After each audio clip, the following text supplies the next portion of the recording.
Isang estudyante ang nasawi matapos kuyugin ng 10 katao sa Maynila. Iyan at iba pa sa spot report ni Marisol Abduraman. Sa kuha ng CCTV, makikita na paulit-ulit pinaghahampas ng isang umunong hollow block ang isang criminology student sa Tondo, Maynila. Kuha yan ng Biyernes kung saan kinuyog pa raw ng nasa 10 katao ang biktima.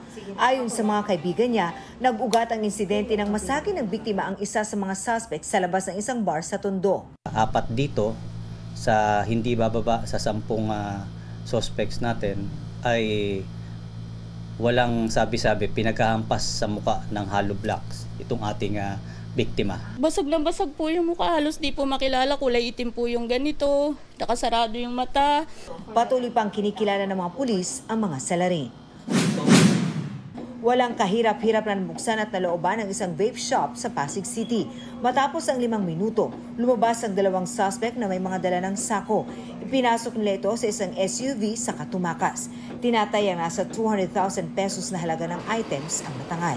Ayon sa investigasyon, nabuksan ang mga padlock ng tindahan gamit ang susi na hawak ng tauhan ng vape shop. Bago yan, nakuhanan pa ng CCTV ang tauhan na isinasarado ang tindahan. Kwento niya, dinukot umano siya sa kanto. Nasa kustudi na siya ng mga pulis kasama ang isa pang person of interest. Marisol Abduraman, nagbabalita para sa GMA Integrated News.